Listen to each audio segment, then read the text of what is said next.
almost or something.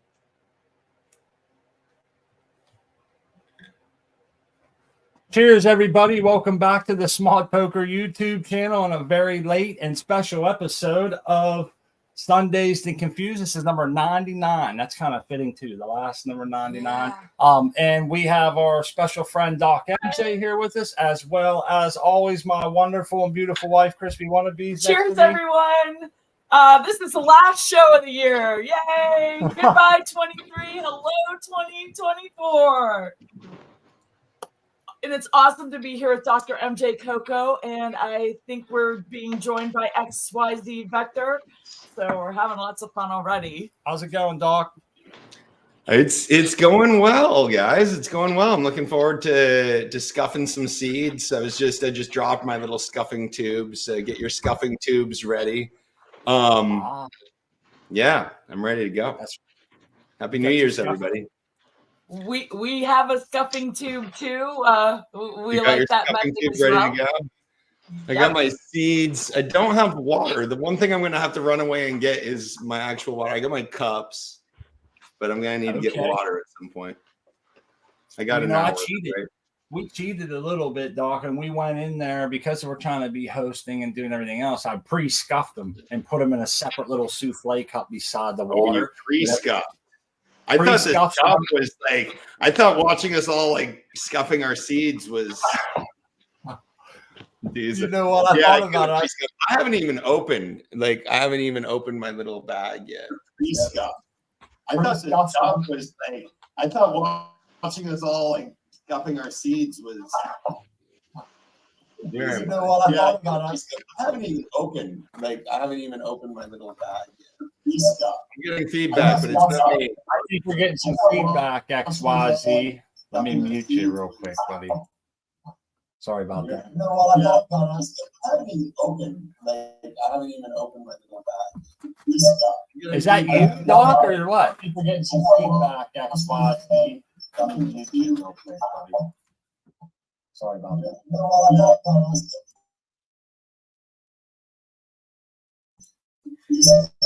Is that you, Doc, or what?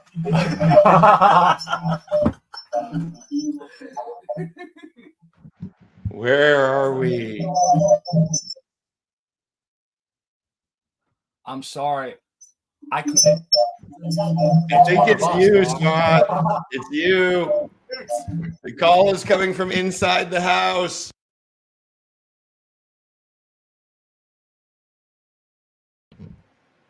They muted themselves, so I guess I'll talk to the good audience here. Happy New Year's, everybody. I think Smart and Crispy must have a speaker on somewhere that's causing feedback back through their microphone. Hopefully they'll figure that out. Because XYZ like banished himself. I think he ran entirely away. You're back. I don't hear it yet. Did it? I think you fixed it. No, what'd you I fix? accidentally. We fixed it. We didn't do anything, too bad there. We may have booted XYZ Vector. I see. No, he's back already. He came back from the land of the banished. Woo! What a way to start off. Hey. I hope it's not me. It's not you. I'm pretty sure it was Smart and Crispy. All good, man. It was me. Hey, you know what? We started the year with a lot of technical difficulties, and we're going to end it that way too, right? That's but we're right. going to leave it here in 2023. That's right. Wouldn't have it any other way, Crispy. That's right. It looks like he jumped the gun on us, Doc. I see plants over here. What's up with the seedlings? I'm looking at some pretty suspicious seedlings. Those are Trop Cherry. I dropped those 10 days ago.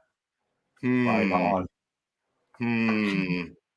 That's pretty sketchy. Kind of like get a jump on the NYGC. In the back door. Well, I need some lab rats to try out some new equipment. I gotcha. So they're just 10 days old. They're doing pretty good. Yeah. Maybe more light. How much light you got? Oh, yeah. I'm only running 200. I was going to start bumping them up today. Yeah, I'd bump them up, especially the one on the right. Looks like it's really kind of looking around for more light. Yep. Cool, but they look good for 10-day old. Yeah, not too They bad. certainly do. I see what But- he's got going on here. He's going to run those out in front and test all the equipment so that your NYGC already has that's his front line right there. You know? Yeah. Yeah, but one of them's showing some calcium deficiency. Hit him with the foliar. Oh, yep. He's like There you go. right next door. Yeah, that's the age that I usually, or the stage of growth, where I'm foliaring my plants. I always try to spray up underneath the plants. So get up like on the bottom sides of the leaves. Okay.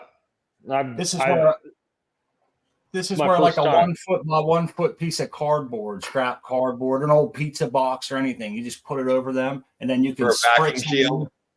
Yeah, and it'll keep it from spraying your light. Usually, but you get it. Yeah, no, I like that idea. idea. You always end up like overspray, right? Yeah. Yeah, I got some on the back. Auto fart makes it hard to move them, so that kind of helps. Or just leave them in place. But yeah, this is usually the stage where it's always when they're young they suffer a little bit of. Even if you've done all your due diligence, we often see a little bit of, we call it the CalMag ripple. They'll be green, but they'll look like a manta ray going through the water. They'll just have that ripple to them. It's also got kind of like it's two leaves are kind of coming together like this on one side. Yeah. Oh yeah. All of that's kind of related to calcium struggle, and it's kind of deforming the plant growth just slightly. They grow through it. But yeah, they got to prioritize. They got to sort of get calcium. So plants this age, I always kind of think that they're just like young and they're learning about growing in cocoa and that they have to fight to get their calcium. And, by the next week, they'll have figured it out and they don't need the foliar anymore. Well, and my EC is kind of low. I'm only at 250 right now. So. Oh yeah, I'd ramp that up. That's it. That's sort of the race that you're in. That's what the ramp up is all about. It's like racing against calcium deficiency, because when you're at the low EC, you can't give a lot of calcium, magnesium. But like the very young plants, they can't tolerate a high EC. So you got to start them low, but you got to kind of ramp them up quickly to chase calcium, magnesium deficiencies, because if you stay low too long, you'll eventually expose them. But yeah, it's totally solvable. It's totally addressable. You're not out of pocket. No, and I'm gonna wait to drop these seeds before I start ramping up my EC. So cool. Hey, see, that's where I mean, I wouldn't. Those plants should already probably be,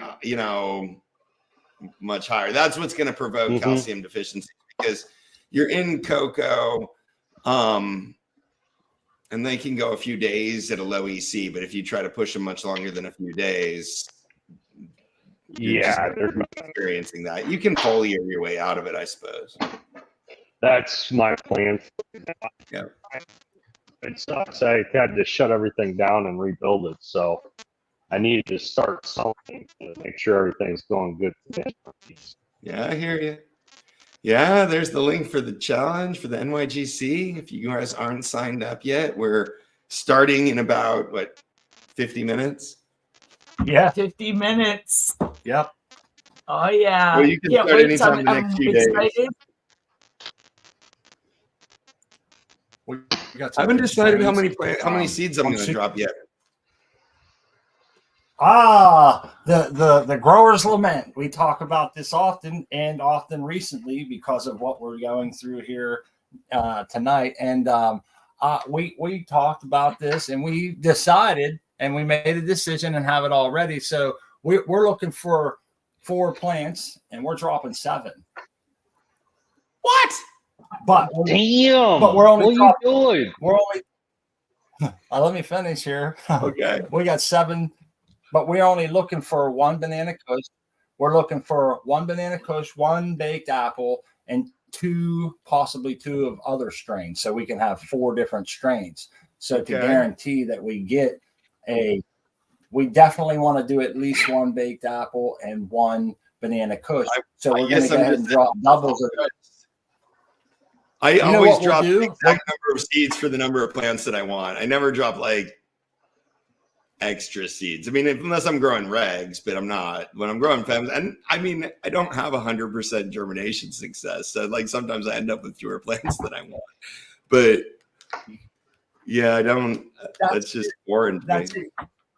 Fewer plants, or like the tent in front of you, that one plant on a crate is because of kind of us not starting enough, and it's bit us before, right? Oh yeah. And so but here's what we'll do, and like my wife said, we're just gonna maybe take the clones off of party cups if we get more seeds than what we need, and then we're gonna flower those out in another tent. So it's all going to work out. We're not going to lose the genetics, but this ensures that we have 4 solid runners. You know what I mean? So I don't want anyone to think we're just wasting seeds. They're going to get spread about. I'll finish them in 1 gallon if I have to. Yeah. So you're thinking about your plant count as like the floor. You want at least 4 plants, and if you get 7, you're going to grow 7. I think about plant count as the ceiling. Like, I don't. If I get fewer, but I'm thinking 4 or 6 in my case, and I'm only going to grow them in a 4x2. So if I go 6, then I don't. They don't all make it. Then I'd still have plenty of plants. Yeah, I'm going to go for 2 baked apple, 2 banana kush, and 2 of these trop cherries. Okay. We got banana kush. The baked apple. We have an Octane Fire OG. Yep. A White Fire Gelato and a Platinum Valley. Okay. We're excited for everything. So it doesn't matter what comes up. I'm going to be stoked. It's magical because it's a new grow starting, and it just has that excitement about it, and it's extra. It has a little extra excitement because it's New Year's Eve. Whoop, whoop. That's right. Happy New Year's, everybody. Here's to a wonderful 2024. Yes.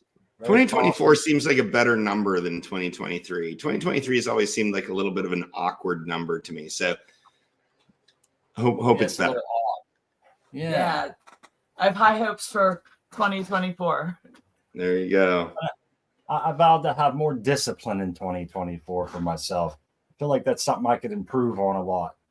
Self-discipline, holding myself to certain things and following through a little more, and maybe just living a little healthier. That applies to a lot of things in your life, like maybe just eating less sugar. That's a big thing for me. I kind of want to do that. So, a little more discipline in life. And I think it's not something that I'll suffer through either. I think it's just something that's going to improve me all around. But the more I'm conscious of it, I think at least heading into the year may help me out. But I make no promises. The only promises I make to myself is for Crispy, just for you, girl, I'm going to try to smoke a little more weed. No nicotine and no alcohol in 2024. Right. There you go. Cheers to that. Yeah, that's the one thing. New Year's Eve has always been, it's like a big drinking holiday. So that's not my big thing. So I've never been, haven't been for years at least. This hasn't been like that big holiday for me. Go out and party and get smashed like it was when I was in college. Right. No, it's not. We don't drink either. It's just not. No. But the people out there struggling that think you can't have a good time because you're not drinking, that isn't true. You can do it. You can get through it. And you got my solidarity. I'll stand with you and choose not to. Yeah. Absolutely.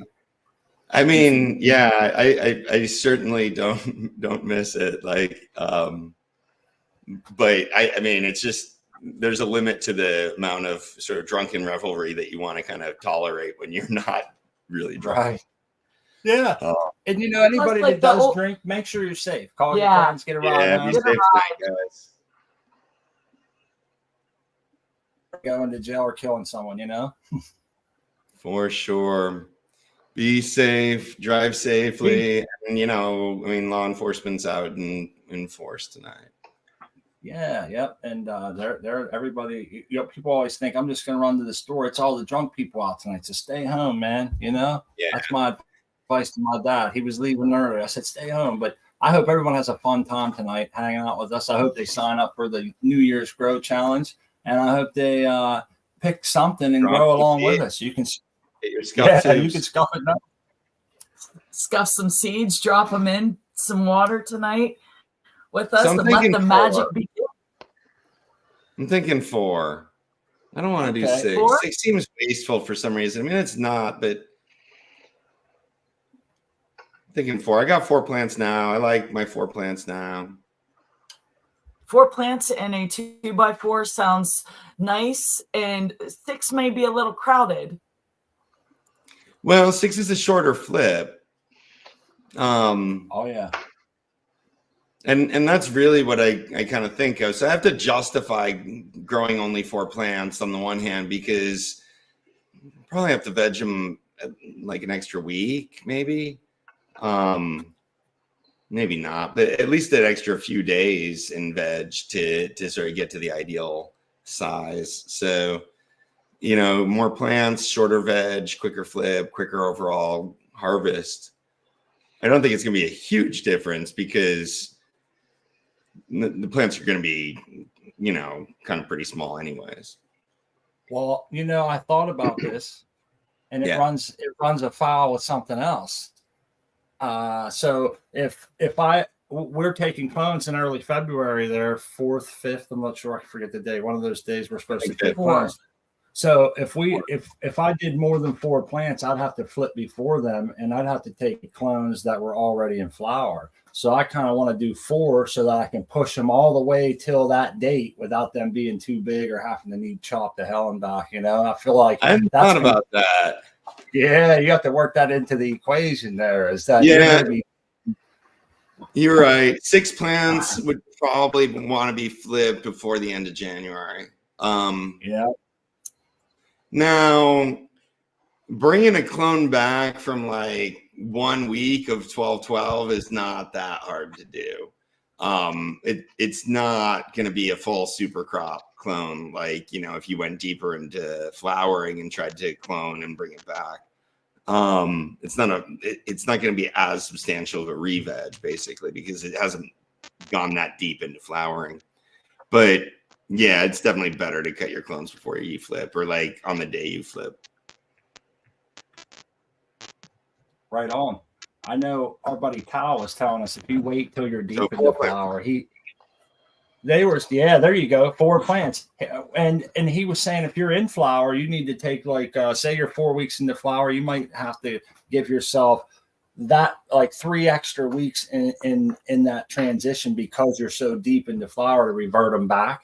And I don't think it's day for day, but it does really, the deeper you are in flower, I think the deeper it takes. But that's something I don't have a lot of huge strain on the cloning too, because like the plant's basically got to revert before it's going to root. And you got to keep the cutting alive in the meantime. So like without roots, it creates a challenge. All right, Swan Song. Me too. We got them going. Oh yeah. Woo woo. That's cool. One Swan Song. It's fun to be growing everyone together. Well, this is part of the challenge. We said that we was going to have, it's a grow challenge. So part of that challenge is we challenge ourselves to time these things. It's like when you were baking bread, perhaps if you're a bread baker, you got to time these things of when you punch your dough down and when you do these different things and the temperature of your water. This is all indicative of someone who's a control. Certainly the time that you have to take it out of the oven. Like of the timings that you want to get like right on, that's one of them. Yeah. So that's part of the challenge, man, is to grow good plants, get them up and going, get your clones, time everything right, pick the amount of plants that you need for your space, train them appropriately, and it all goes into hand in hand, right? I know you were involved. Yeah, absolutely, Smart. And you're thinking, I like the way you're thinking about how all these pieces are going to come together. I remember talking about this back when we were putting together the New Year's Grow Challenge and talking about the cloning challenge in the first place. But how are you feeling about that February 4th flip day or take cuttings date at this point? And, you know, those of you that are growing along with us and planning to participate in the cloning side challenge, how do you feel about February 4th as the date that you got to cut your clones? Is that on time? Is that late? Is that early? I feel personally, you know, well, let me let someone else answer. What do you think, XYZ? Well, this is my first time cloning. I think about the 5th or the 6th going to be about right. I'm going to have a little bit bigger plants than what I want. I'd usually want to flip a little bit earlier, but oh well. Yeah, I hear you. That's what we were just talking. I might do 4 plants for sure now, just because 6 plants would be a stretch to run that long. I hear that. Hey, I wanted to say hi to Roy. Welcome to the show and Happy New Year's, buddy. Happy New Year. Happy New Year. Happy New Year. You gonna do the cloning with us? I'm sorry, what? Are you gonna do the cloning side challenge with us?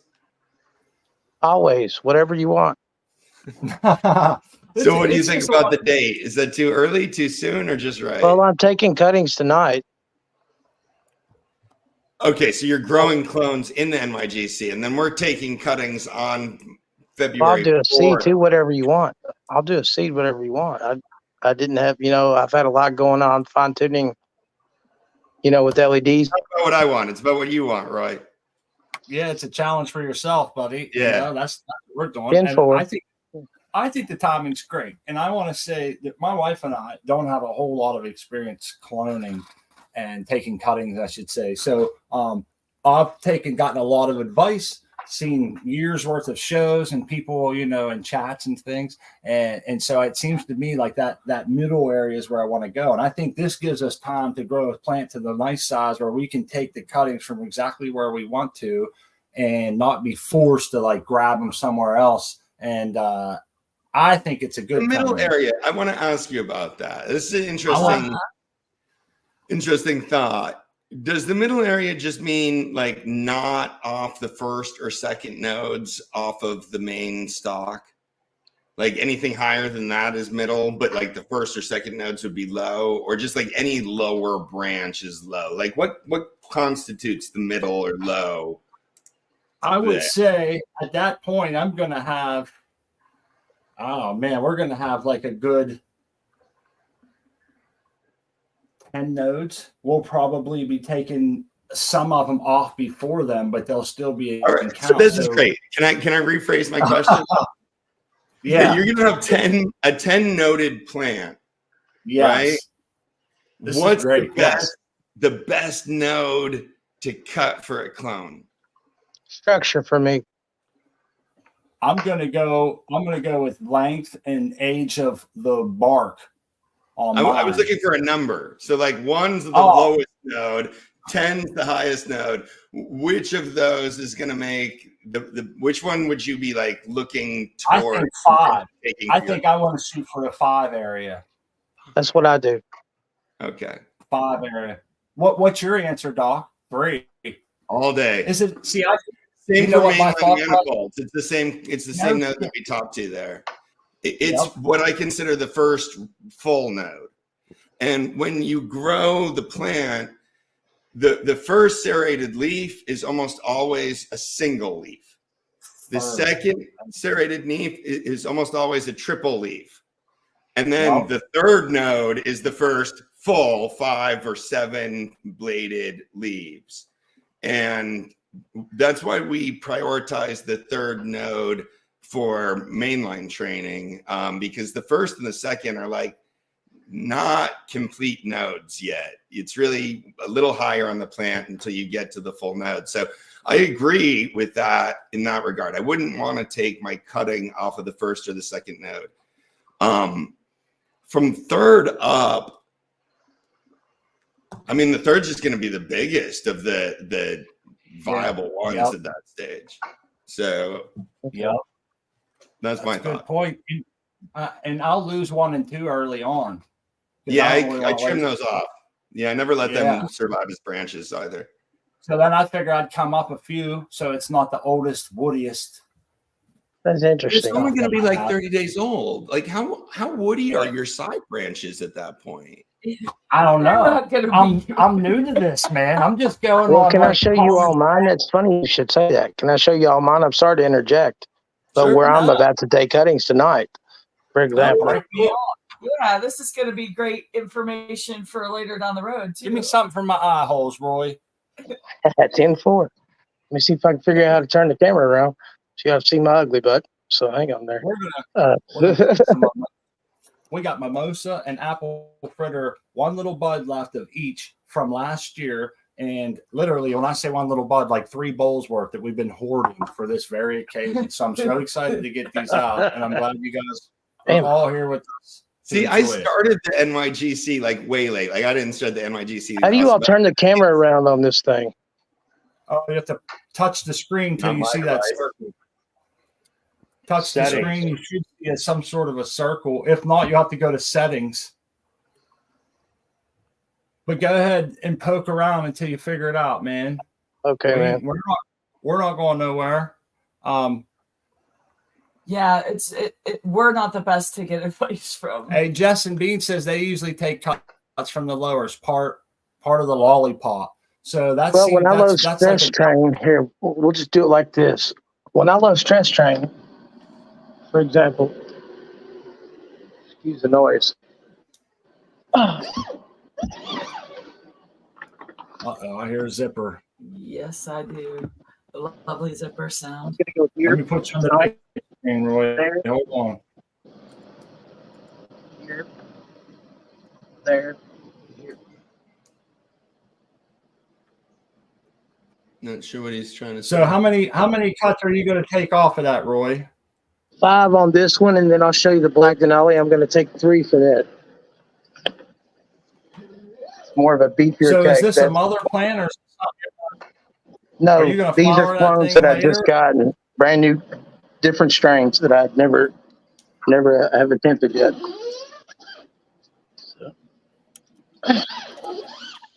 So you like you like to try variety? You just out to just I'm looking look for forward to different see how. strains? Yeah. What did he say? I No, can't hear him. You cut out on us, buddy. What was that? I'm sorry, what? You cut out on us there at the end. Okay, my bad. Black Denali. 1, Okay. Black Denali. Okay. 2. What's he pointing at though? Is he pointing at the cuttings? These are the clones he's going to take. Okay. I believe he's taking 3 Yeah. clones off of this plant, 5 off the other one. So that's what I'm saying. You're pretty much stripping these bare. They're going to become. Are you going to put them as mothers and maybe harvest clones again later? Yes. Okay. Good. I want to address a point of terminology, if I can be so brash. But we take You can. cuttings off of the plant, and then we turn them into clones. They're not clones until they've got their own roots. Period. Good point. Yeah. Don't mind me, everybody. No, I mean No, I that's totally agree. That's challenge. right. They're cuttings. I always say clones, and I know it's wrong. It's the But no, nugget. I have to say cuttings. Yeah. We take cuttings off of them, and then once they Well, I got said their own cuttings. roots, they become clones. You get lucky when you get clones. That's right. They already come with the roots on them. No, I appreciate you Yep. keeping my feet to the fire there. That's something that I need to address more often. I will feel say like this though. Sometimes though, man, I gotta I'm like, I hope that everybody accepts that that's my role. But No, well, I totally, I agree 200%. You know, and here's the thing about I don't like with using the root tone powder versus the Clone-X. To me, the Clone-X is a lot more better in my experience. So Oh, Burke is admitting to cheating in the chat. Look at that. Oh, Sorry. what? I gotta put him up there. Already Man. scuffed and soaked. Oh man, Cheater. this sounds like just an acknowledgement of like having jumped the gun and gotten an illegal head start, Burke. But Wet paper towel tonight for me. You know what this says? I gotta he's say, justifying this by saying he's dropping them into pellets at midnight. Negative, this right? I'm leaving him in the cups until I get up in the morning. That's my attitude. Word. They're swimming I'm in out of water tonight.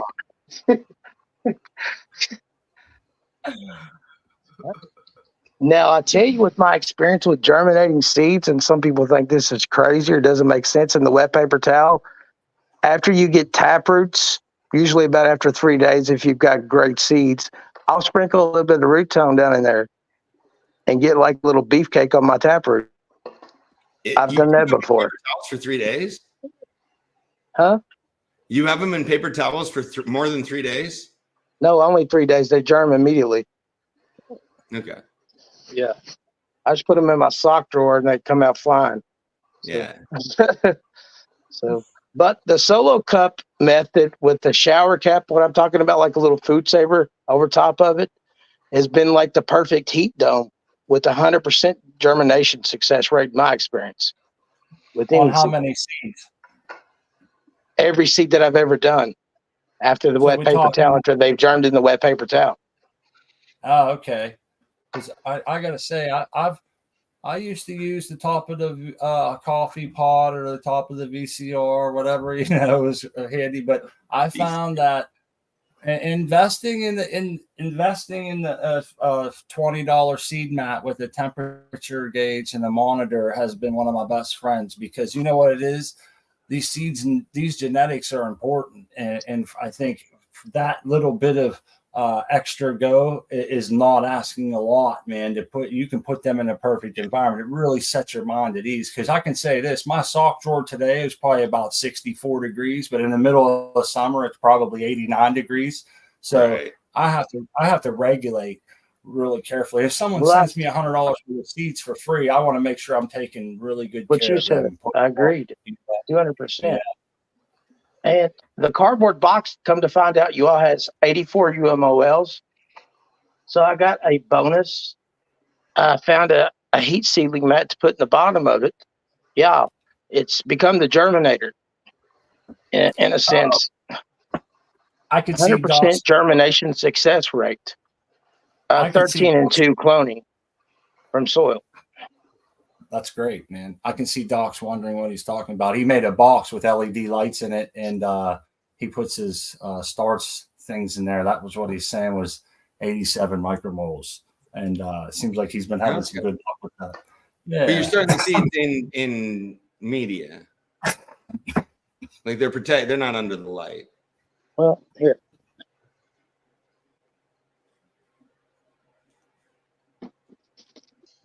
Okay, there's the light. Where's the seeds? Nothing yet. Okay, but are they going to be in Jiffy or in soil or something? Regular Fox Farm in a solo cup after they germ in the paper towel.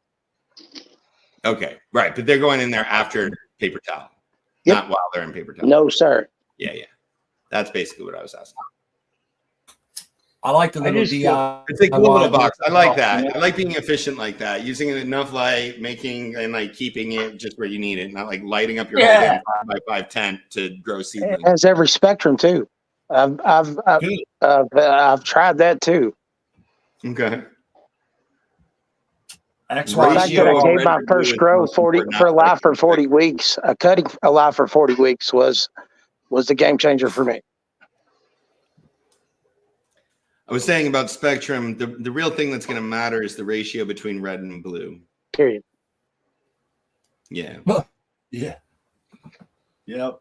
I just go into a cup, and from a cup to Jiffy pellet, and from a Jiffy pellet to the starter box. I don't do no paper. I always have bad luck. My seeds stick to it, and I end up destroying. We did good with the paper towel, man. It's not a bad method. It's just, I don't know. We have noticed that sticking. I can't imagine not germinating that way. I mean, I can. I germinate other seeds. Precision. You got to be careful. I use tweezers.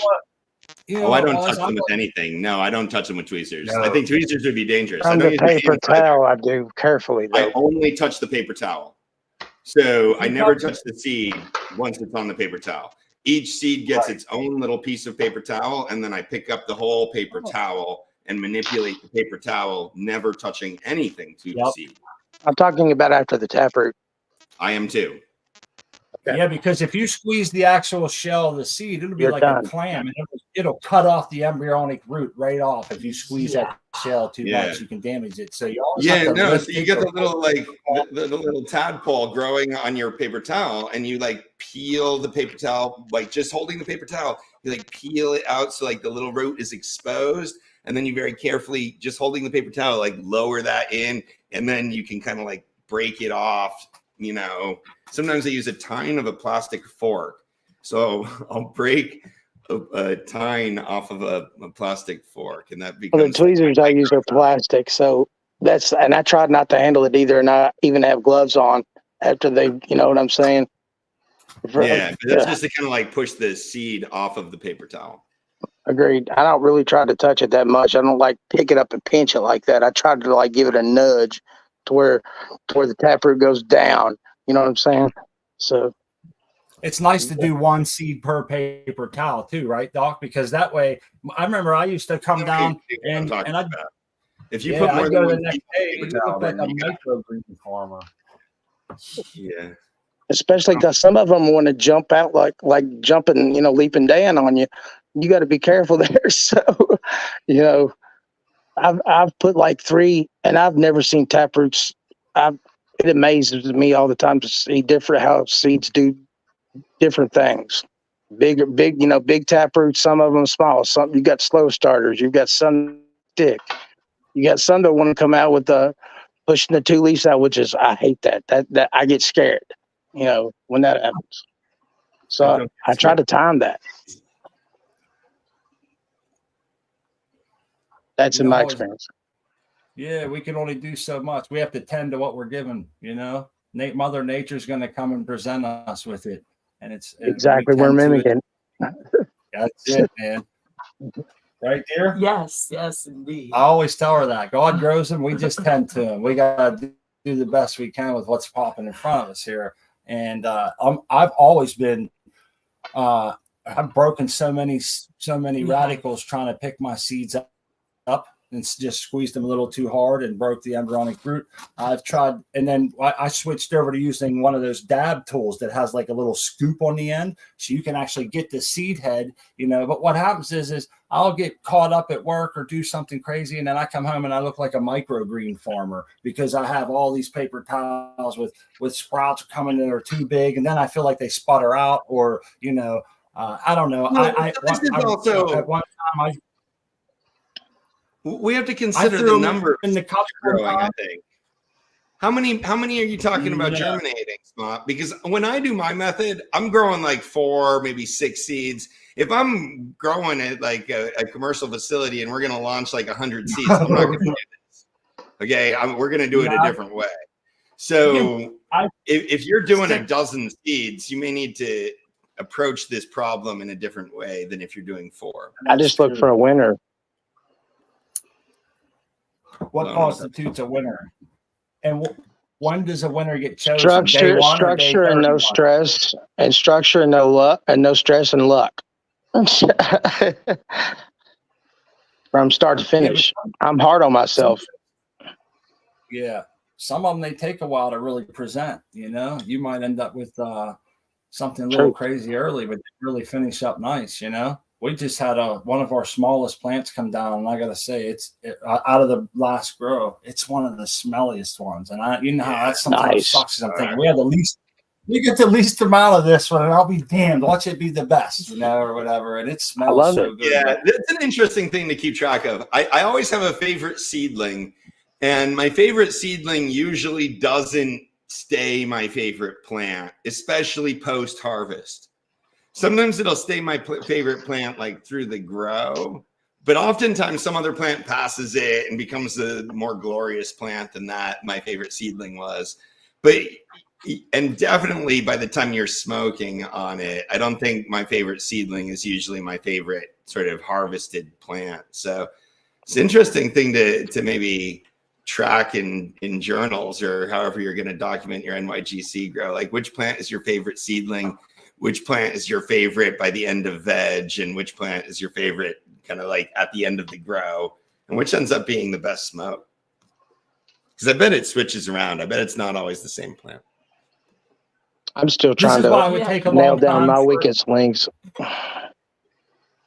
It would take a long myself. time to breed because of that. You'd have to grow them out, literally see how they are, all the while holding on to clones of this same shit. Like, this is how I would want to do it. And then realize what you had in each strain, you know, and I could see it taking years. And so I get really boggled down when I think of that. But yeah, it seems to me that I would never want to.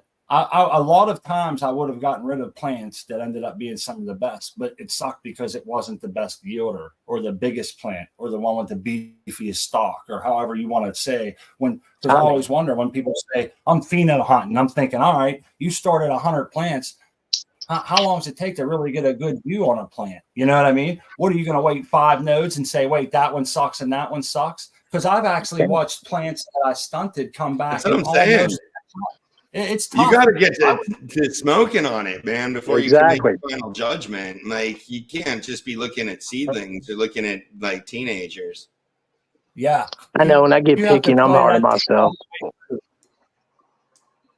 Yep.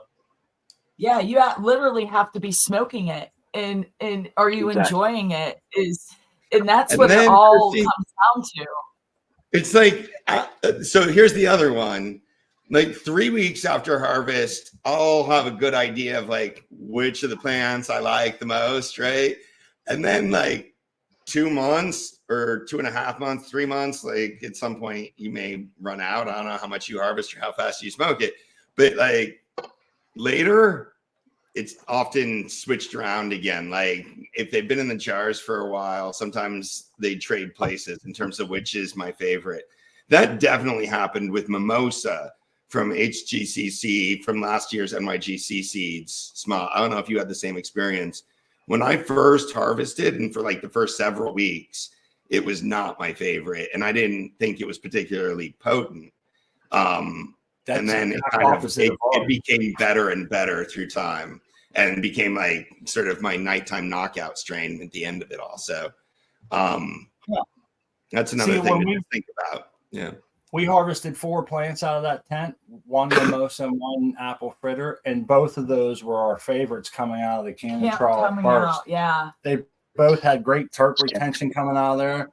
They still had some green chlorophyll, like a roughness in your throat, but it quickly faded another 2 weeks, man. And it was like we kept looking at each other like, these are gold. Really like those strains. That's why I'm so excited to like to be dropping these seeds. Yeah.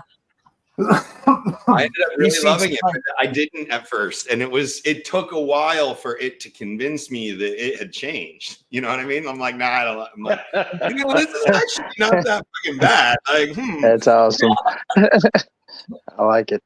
Yeah. Oh yeah. So give me another chance.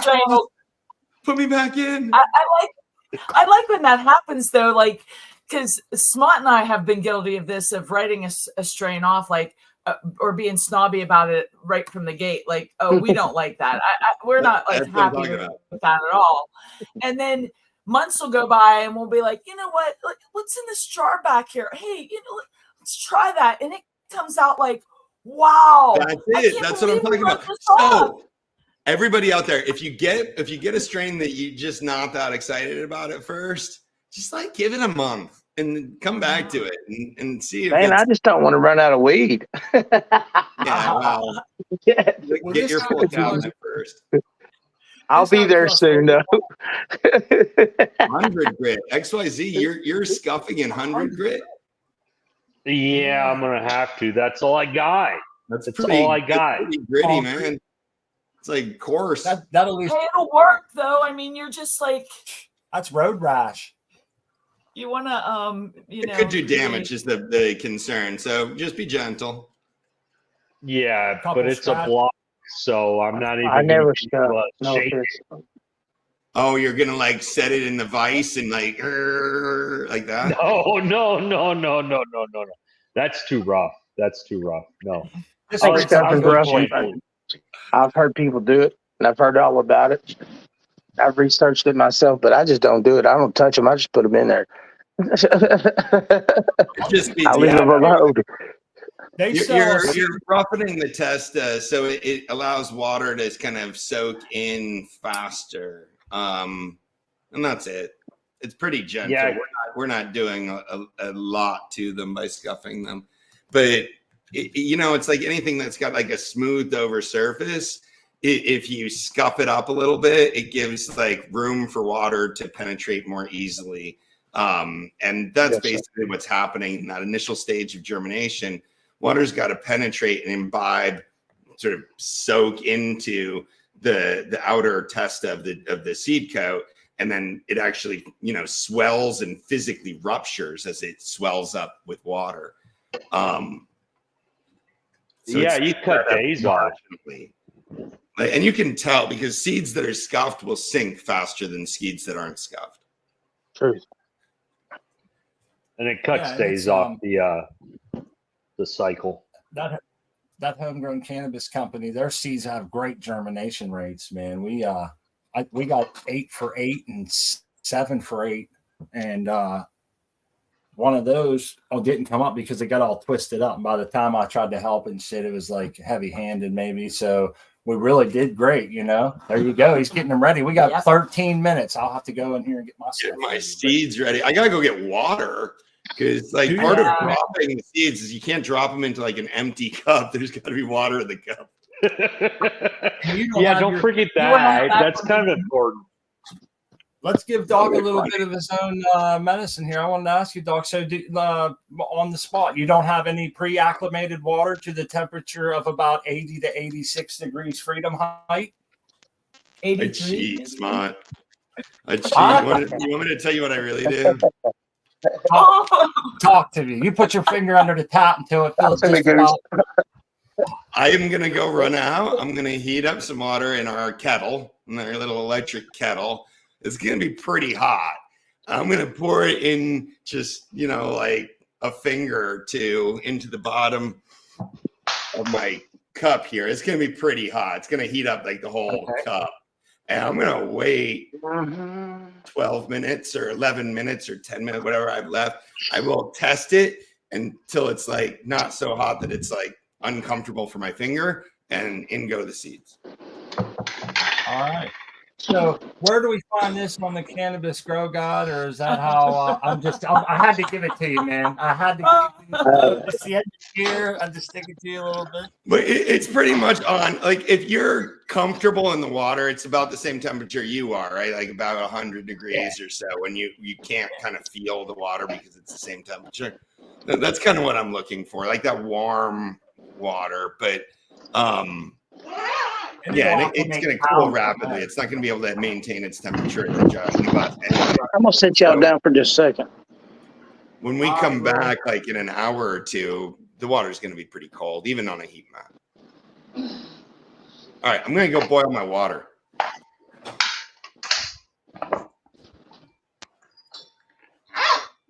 I muted Roy because I don't know if that was a noise or him or not. I'll be right back too. I think it's Everybody's me. Leaving. Hey, cheers to the chat. Oh, it's okay. I just want to say cheers to everybody in the chat. Thanks for hanging out with us. These are all awesome. Hopefully you'll be growing with us in the New Year's Grow Challenge. Here, we're going to be dropping some seeds. We've been acclimating our water for hours now. We've had that pretty much set up. Cool. I like your little kettle. I'm going to acclimate my water for 10 minutes. Nice. See it kind of fog up my jar because it's yeah.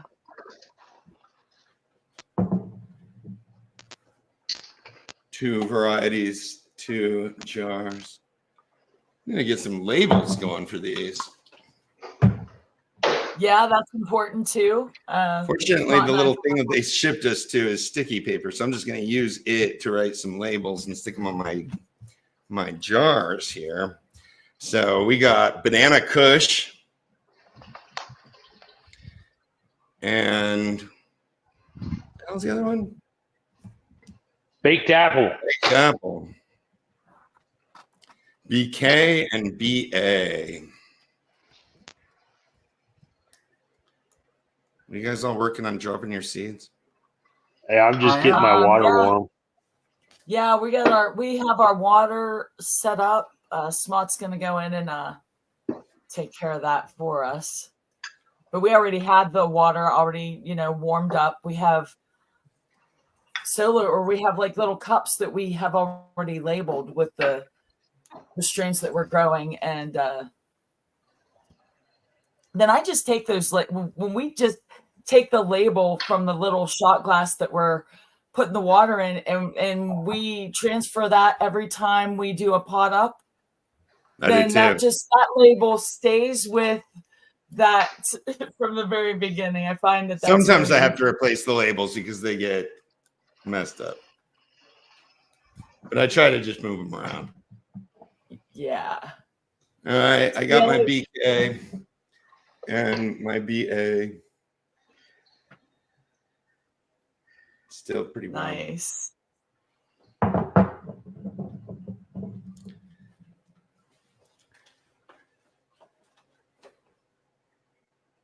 "77 degrees is what the mat's reading for. So that's nice and warm. You guys got your stuff dialed in.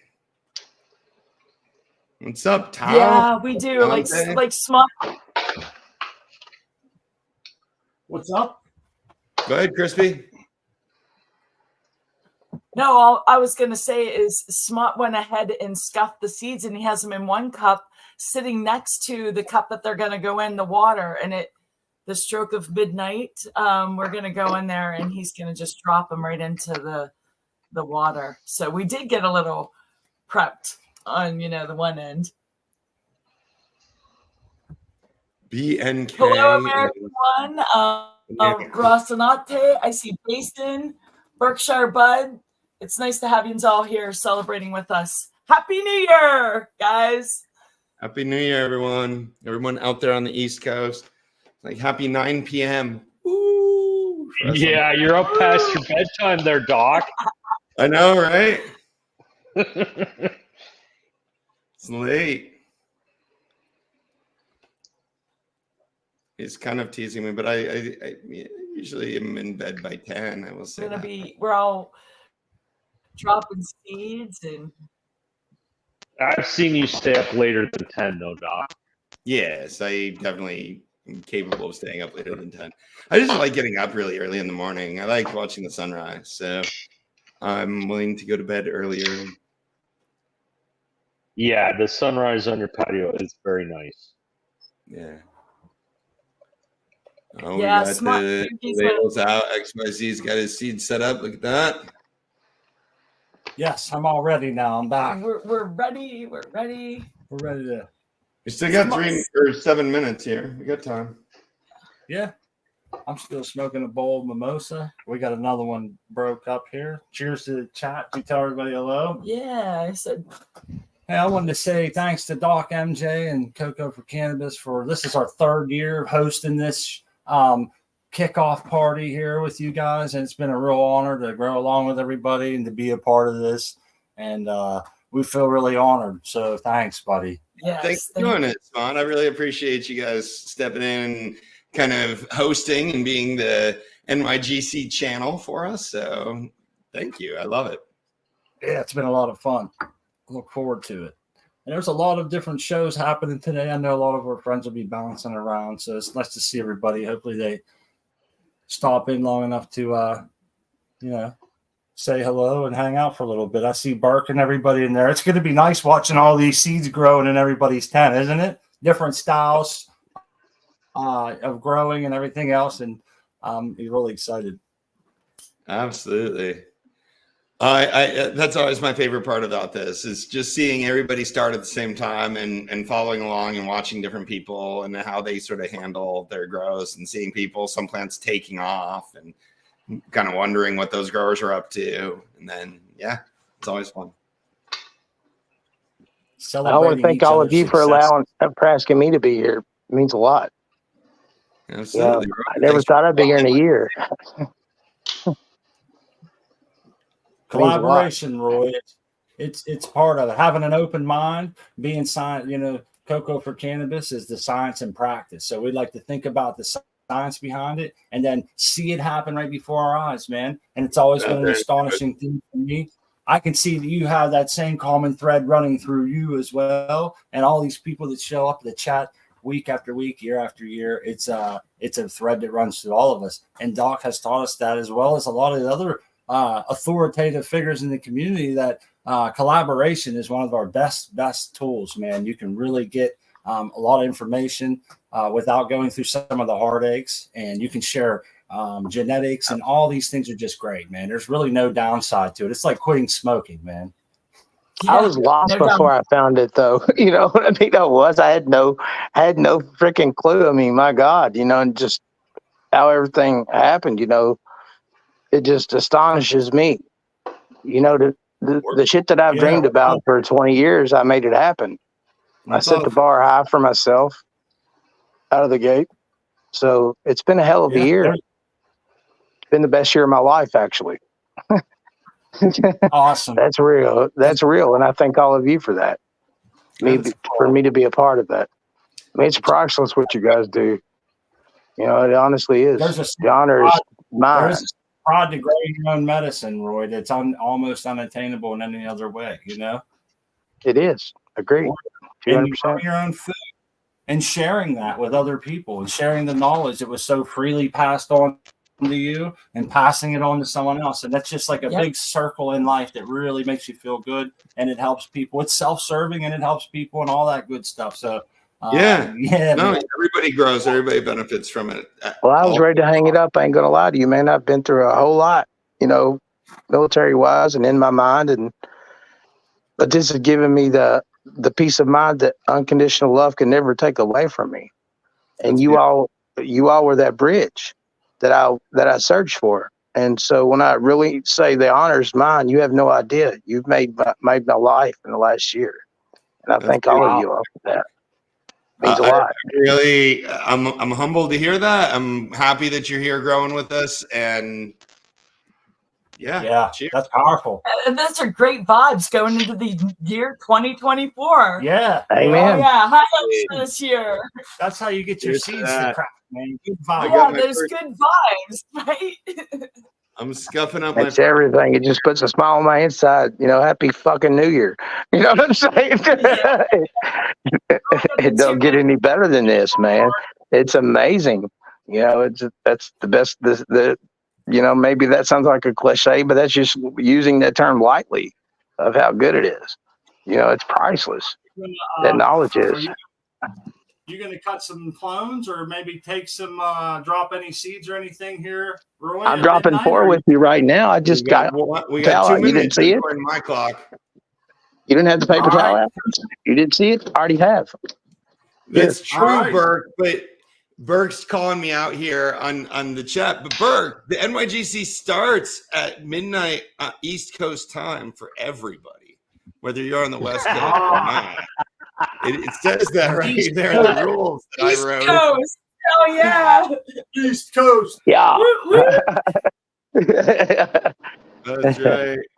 I got my 3rd seed here. Oh, X, I see some skin. That's scary. I'm just scuffing. I got them set next to the water. They'll go in the water here in 1 minute. Happy New Year, everybody. Happy New Year. Happy New Year. Last seed scuffing now. Why don't I feel it? Oh, there it is. Sometimes when you're going to scuff a seed and you're shaking and you don't feel it shaking around, you're like, what happened? Where'd the seed go? Who's got the countdown for us? I'm in the room. Sorry. It's loud. No, I'm like I got No, New Year's. it's now. New Year. It's Happy New Year. I see 12 o'clock. Happy New Year. Right Seeds now, going it's in. dropping. Happy New Happy Year! New Year. Happy New Year. I love you all and Oh, to many that's more. Plop. Plop. Nice. Sweet. Got Now the them magic all. begins. Ploppity ploppities. Oh, yeah. It's awesome to Water hear my feels the neighbors all perfect celebrating. temperature over here. Yeah.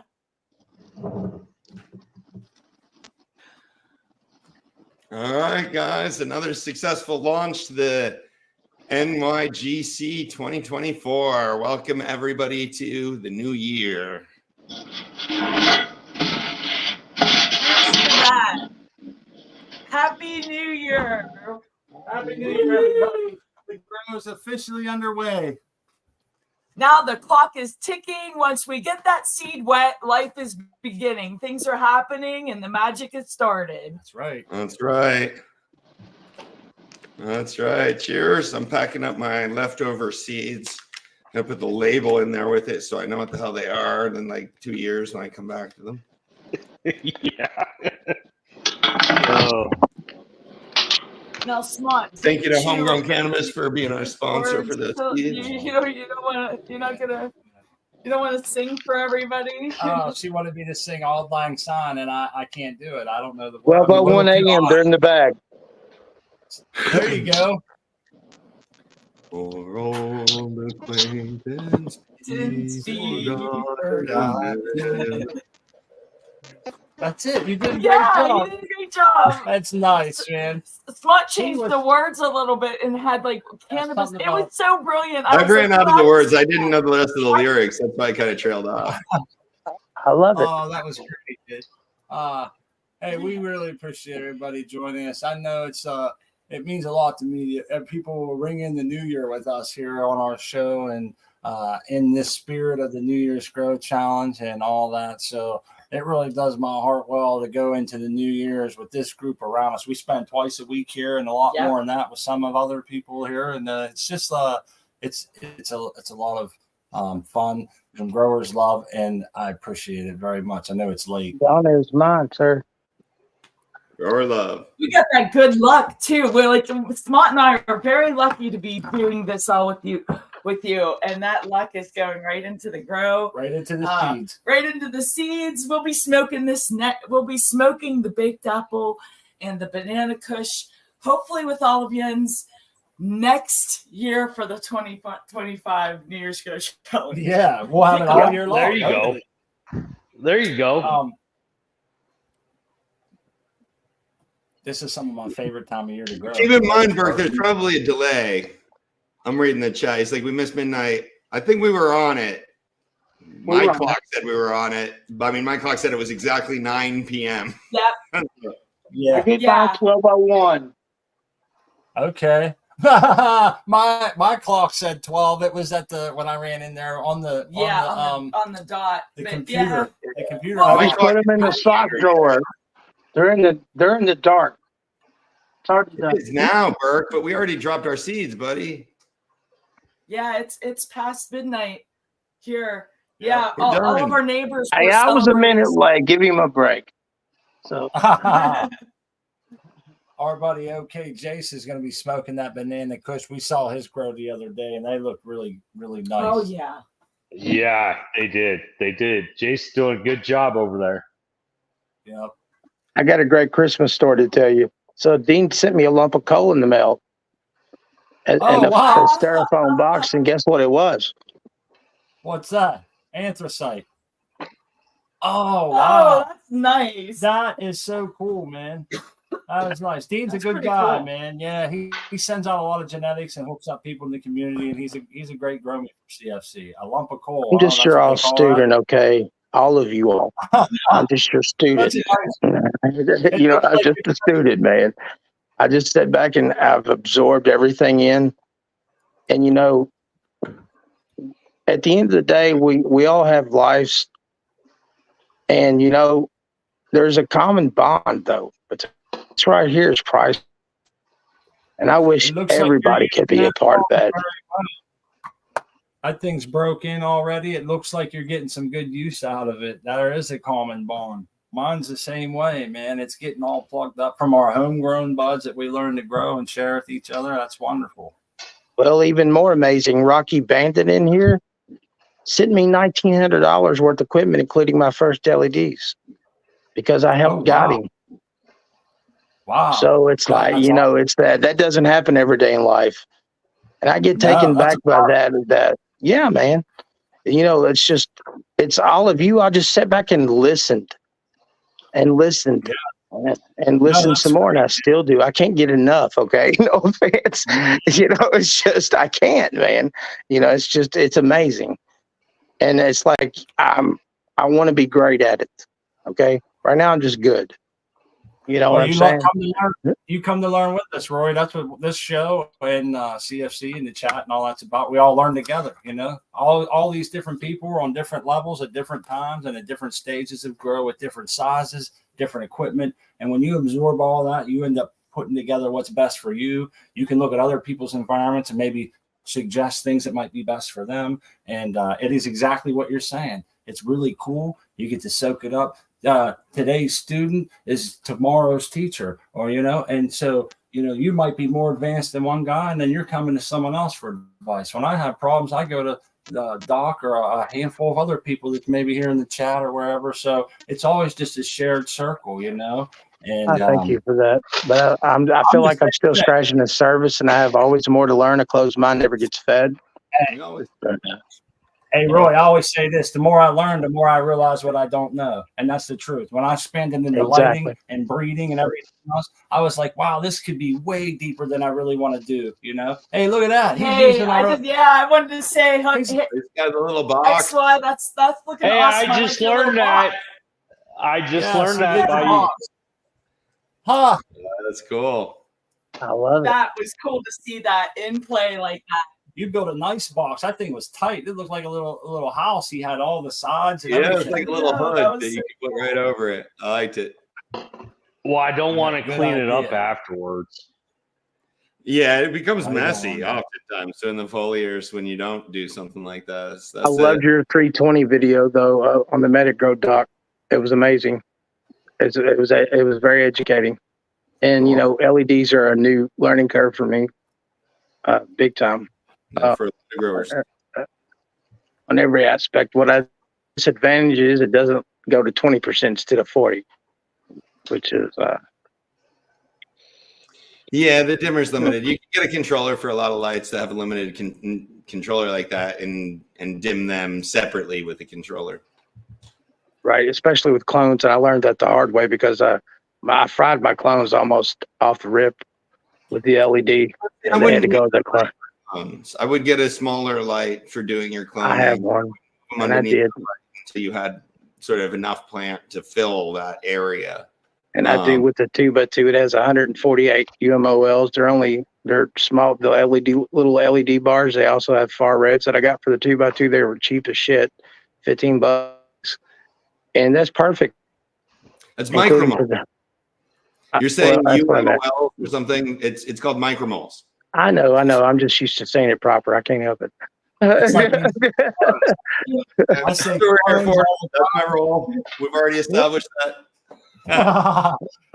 I can't help it, man. I just, you know, it's fine. Because I feel like I don't know shit. You know what I'm saying? So I'm just scratching the surface, and it's so. I have a question.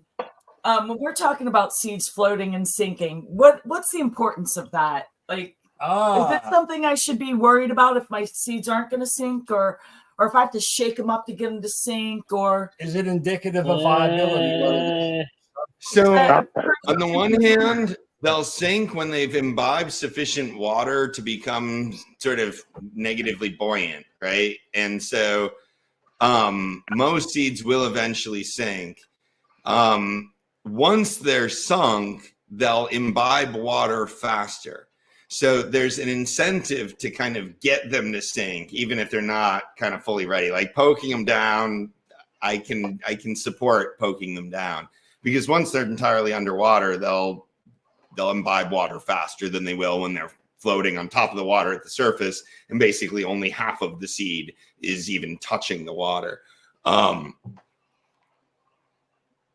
I've had a lot of seeds break that were floating, and I've had a lot of seeds break that were sunk.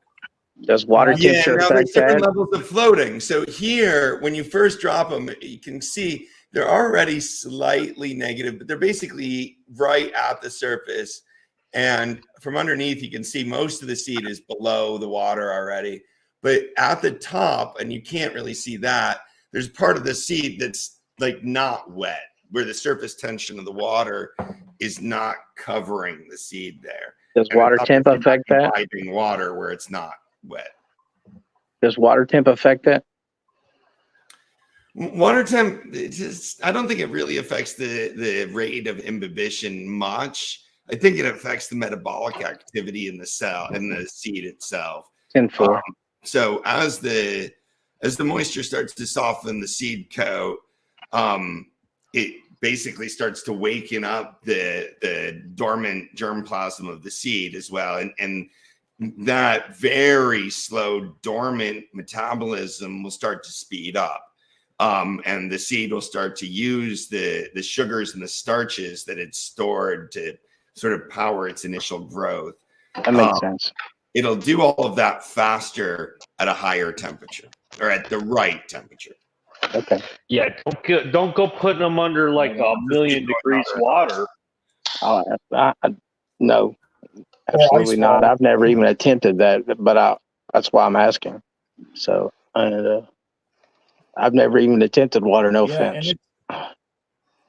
They're saying in the chat, I brings up a good thing. You know, you can drown that embryonic root, the tap root, if you're not careful. Like if it cracks open and you don't get to it for 30 hours, there's a good chance you could drown it. I've done that before. Yeah. At least that's what I suspected happened. You know, that's what I was thinking. But absolutely. So Smart, what's going on? The seed needs to respire. I mean, if you have enough oxygen in the water, it's going to be fine. The problem is we're usually sort of soaking the seeds in low oxygen water, hypoxic water.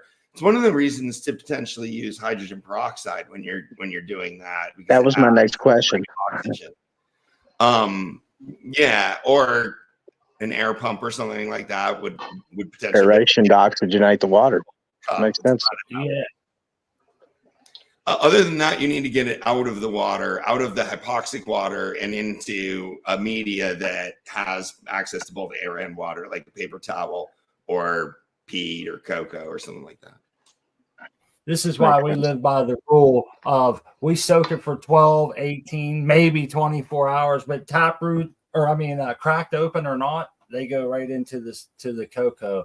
I don't wait around any longer just so they don't drown. I figure if they're going to have a chance, this is how I do it. And then I give them about 4 or 5 days. If they don't come up, I call it, man. And I'm usually pretty good on that. I know a lot of people say that's a little too fast.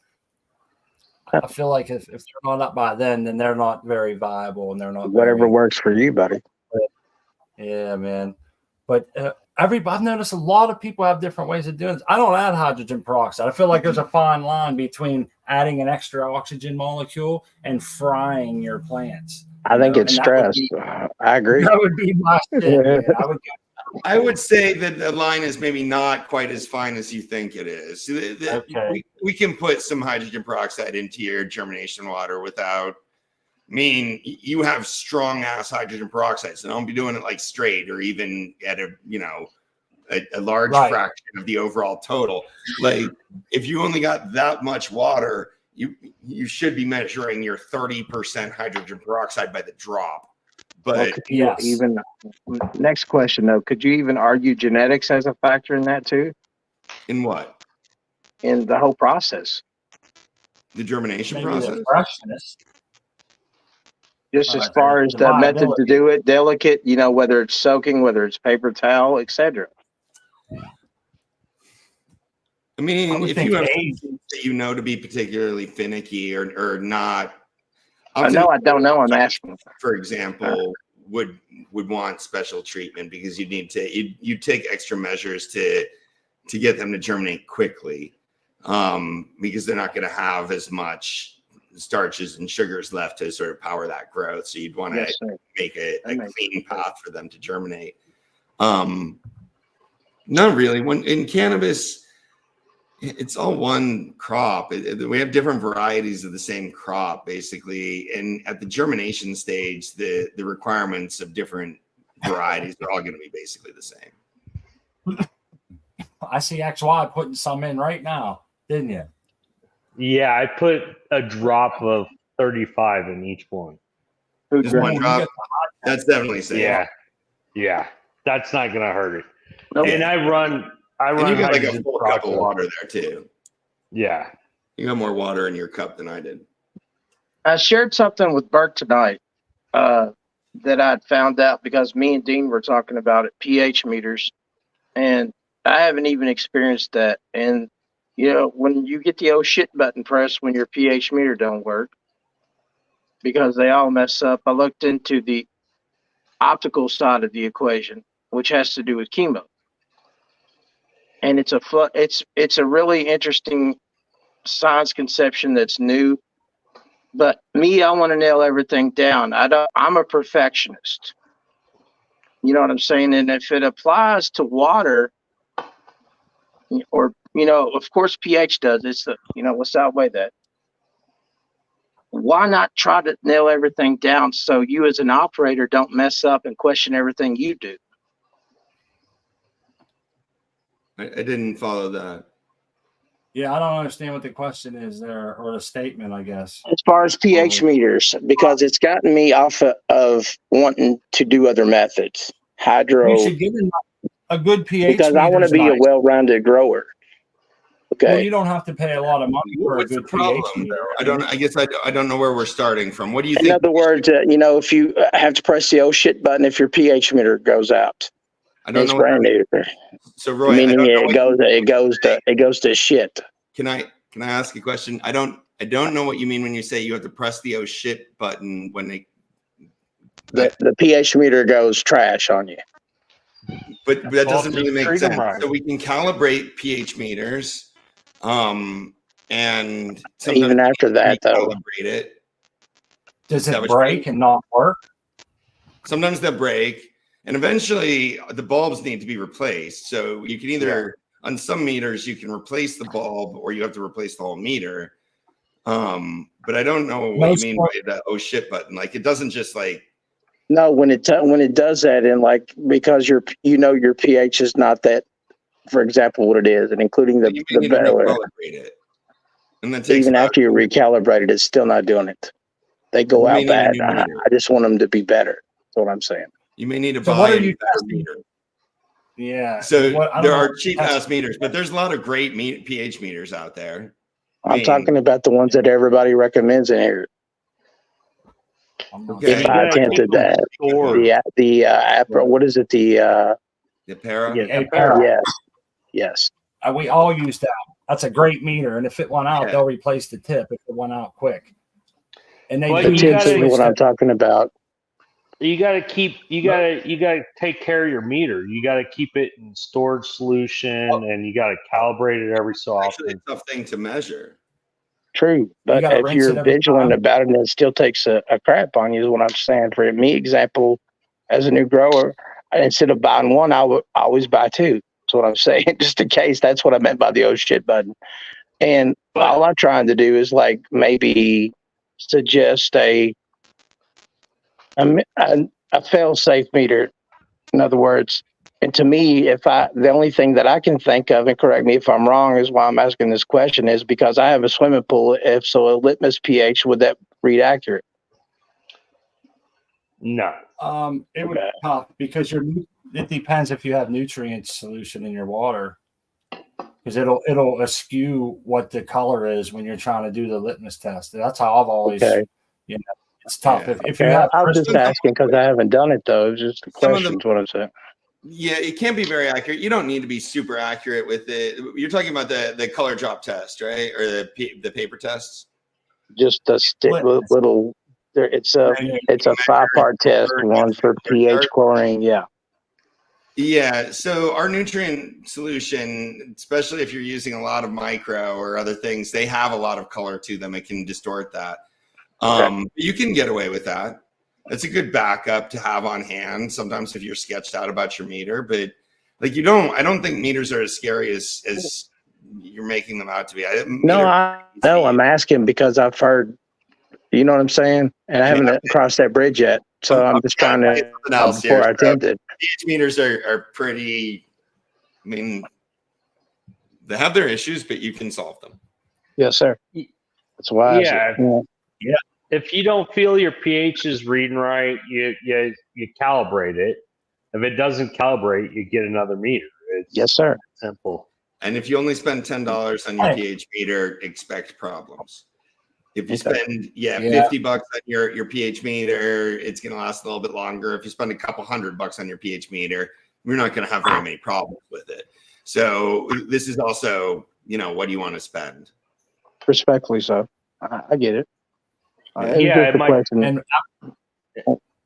after you've been doing this a while, you'll have a couple of them, I'm sure, because I tried the Blue Lab, I tried the Apera, I tried the Doctor meter, I tried the Hannah, I've had, I think, every meter out there, and the Apera I feel is the best one. It's the most consistent one. I like that it's a 2-in-1. The one that we have is a 2-in-1. Yeah, this is that what it is? The 60, P60 or whatever it is. Yeah, he's got the P60. Good reviews on that one. I've looked up. Yep. But it's a good meter, and it does. And we always have one for our backup if we need it, But usually it's been pretty rock solid. And sometimes me not growing in cocoa is yes, sir. And just where I'm not growing in cocoa yet, you know what I'm saying? I want to be well rounded eventually. I kind of would just like to share that experience with you all. You know what I'm saying? Right. And don't you fertigate at some point? I hand water. With nutrients? No, only with root wise. Otherwise, I use water. Just plain water? Yes. Okay, RO water, yeah. And then how are you fertilizing during flower? I top dress certain times as needed because it takes 2 weeks for it to show up as it is. So I don't, you know what I'm saying? And then I put a handful of soil on top and then I water in. So gotcha. That's the extent of when it comes to now. The only other thing that I do water in as a nutrient, which is for a fertilizer that I aerate, is root wise. And root wise just maintains my microbes. The biggest thing is not having any drawbacks and the vigilance on that, because you kill your microbes and your history. That's the disadvantage. So 0 drawbacks But don't you need some dryback in your soil to get proper aeration? No, not much. In a proper size peat container, you don't need much dryback. Okay. I use fabric pots and that's it. I try to keep it simple and keep my parameters correct. If you set up peat the right way, if you get a good HP mix of peat and add enough perlite to it, you can run it on high frequency fertigation. You can run that. I like that. I've studied that as well. I love the halos. I've always been infatuated with hydro. You know what I'm saying? But me myself. Here's we got someone join us. I know Doc said he may have to leave a little early. I wanted to I should probably cut out here at hour time if that's all right with you guys. I've had fun. I've enjoyed dropping seeds, but I do have some other duties to tend to tonight, being New Year's Eve. I understand, and I appreciate you sharing some time with us. I wanted to make sure that you can slide out anytime you want. I wanted to say hi before I run away. How's it going, guys? How's it going, bonsai garden guy? Happy New Year! Happy New Year, everybody. It's only 9 p.m. for me, so I'm over here on the West Coast too. But dropped a couple of beans with you guys right at midnight. So did the strawberry banana S1 from DNA Genetics, since they just dropped that a couple weeks ago. And then one that I've been working on, which is Nakatomi Sunset. So 4 beans total. I know 2 of them are feminized, and the other 2 are regs. So we'll see what we get from it, but time to be a part of the challenge. Cool. Well, welcome to NYGC. Awesome. Yeah. But I got to take a dab with you guys because, Yum. just press some fresh rosin. Right on.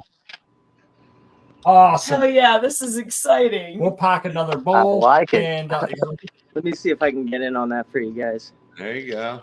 Oh, Yum. Fire. Yeah, That's that's what got I some that's pressed. great beautiful. color. What's the dab, sir? Yeah, that's What strain? it's Mendo Sunset from Yum. the last time that I was on with you guys. Those plants that I was just getting ready to harvest. Yep. This is from them. So, and this one that I washed, made bubble hash, and then pressed, very fruity. It took on a lot of the Sunset Sherbet profile versus the Mendo Breath profile. So it's, yeah, it was quite tasty, and it yielded great. I pressed, because I did a small batch, I pressed 6.4 grams of bubble hash to get back 4.8 grams of Wow. Yeah. so right at 75%. Nice. That's a return from Haiti. Sweet. Yeah. 7-1 That's why I PTO love has that. some. I like it. Then my little email. Nice. Nice. Hell yeah. What else was I That's gonna say? exciting. You know, we got to see you see those plants, and now you're smoking it with us. That's pretty cool. Oh yeah. Happy Yeah, New Year. Happy New Year, sir. Happy New Year. Yeah. I'm This was speaking of fun. which, I'm gonna indulge myself in the bong. There you go. We got some Ghost Train haze out. Very, very citrusy. It's like a tangerine citrus. The only thing we've ever Looking at the grown drop. bonsai was that it was close to that was we had peanut butter breath, which was dosey dose crossed with Mendo breath, or vice versa. But we really like that strain. I don't know how that relates, but if it's anything like that, I'm sure it's really good. Smooth smoke. That's smooth, man. I remember being able to take like a huge hit, and it would give you butterflies. That's how good I really like that bud. The Mendo Breath has always been a great genetic. This is the F3 of the Mendo Breath that was bred with the Sunset Sherbet. So it's super, super tasty. I had two completely different phenotypes. So one took on the Mendo Breath, the real gassy, like in your face kind of funk. And then the Mendo Sunset really, like the other ones, took on like real fruity or very earth tone versus the gas. So it was a fun grow. I'm hoping to make some more seeds, and I might be sending them out to some folks just for fun. So I guess when I'm poking in here, I'm going to have to be taking some names down, seeing who wants some. Right on. That's awesome. That's great to hear. Sharing the genetics, man. That's pretty cool. Wait, For all the people that make that kind of noise. What's that, Doc? Guys, I think I'm going to step out. I really enjoyed being here. Smart, Crispy, thanks again for hosting this and doing a great job with these shows. It's fun to come together and have a place to drop our seeds. So thanks for providing that. Thanks, Doc, for stopping by. Shout out to Homegrown Cannabis Company for supporting us in all of this. And we hope everybody will check it out. We'll have the link up on the banner here. My wife will put it in the chat. Yeah. Thanks again, Doc, for your time, and I hope you enjoy the rest of your evening. Absolutely. Happy And Happy New Year, New Year, Doc. everybody out there. Let's Happy grow New together. Year. Let's have a wonderful 2024. Yes. Right on. Grow love, XYZ. Yes. Grow love. Bonsai, Roy. Everybody in the audience, have a Happy New Year. Happy New Year, everybody. I think they have a. Happy New Year. I think over on the one show they're having like catachronic, which is really cool. So I know people are bouncing back and forth. Some of our friends. So I appreciate people that are dropping by. And if you're not in the New Year's Grow Challenge or feel free to shine up. There's still time, and it'll be a lot of fun. And if you head over to Homegrown Cannabis Seed Company, don't forget, use code SMOT and save yourself some money. yeah, they got some good Get seeds, man. And discount on those seeds. those are seeds I've grown and can vouch for personally that they have some good genetics over there. And they have something that I think is kind of rare but cool as shit, which is a germination guarantee. If you follow their steps in germination as they have on their on their website, and they don't germinate, they'll replace them for you. And as long as you're in contact with them and stuff. And I think that's great that they're willing to be hands-on like that with the grower. They back their product and all that stuff. So if you've been hanging around us for a while, you know that some of our favorite strains we've grown the last few years have come from them. And they have great customer service. Yeah. Too. And there's other codes. We're not here to sell anybody anything. We just want to see our friends. Doc MJ has a code and a couple other of our friends. So if that's like, if you want to go and use one of theirs, feel free. That's great too. Just make sure you don't pay full price. And I recommend them. And if you've been hanging around, you know, we don't do that lightly. We always like to try shit out first before we recommend it. And definitely. And these grows are journaled over at Cocoa for Cannabis. So, they are. You know, you can check those out. Fun times, man. Follow along with those journals. Hey, Smart, quick question. Out of all of those seeds, what was the most successful that you've had as far as your rates and yield? From homegrown cannabis? Yeah. I think the mimosa was the heaviest yielder. Well, as far as the photo periods. As far as the photo periods, but we had grown a Sticky Dicky and a Crystal Pinkman that they grew well, but I didn't appreciate their smoke as much. We actually didn't weigh them either, but they were journaled, and you can see. Yeah, we journaled them. We got, you know, they were pretty fat plants. Yeah, they got big. You know, I really want to say thank you all, because you all are so powerful in what you do, and your communication is just, you know, that's what I strive to do. You know, when it comes to the voice, I'm old school. I hate texting. And, so I value and I take your knowledge and your drive very serious. And you know what I mean? Yeah. We appreciate that.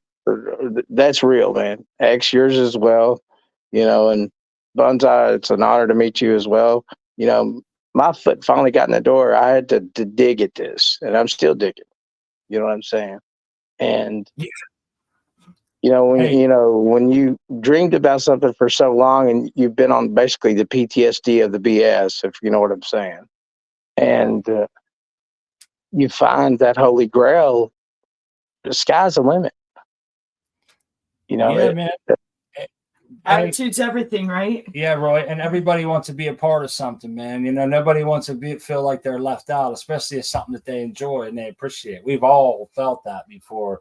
I'll never care if I make $1 off of it, as long as I can pay it forward. That's it. Like, I'm not in this to make money, man. It's illegal in my state. Same here. Regular construction worker, just trying to figure out how to grow the best. Well, you know, I'm a veteran that lost his benefits from bullshit, and right now a used car salesman that's laid off till the first of the year. So I get it. You know what I'm saying? Yeah, you know, and at the end of the day, this is the only thing that on earth that gives you. It wants your undivided attention. It don't care if life shows up for you. It just wants to be the best for you. Why not bring it out? To me, I find that pretty simple.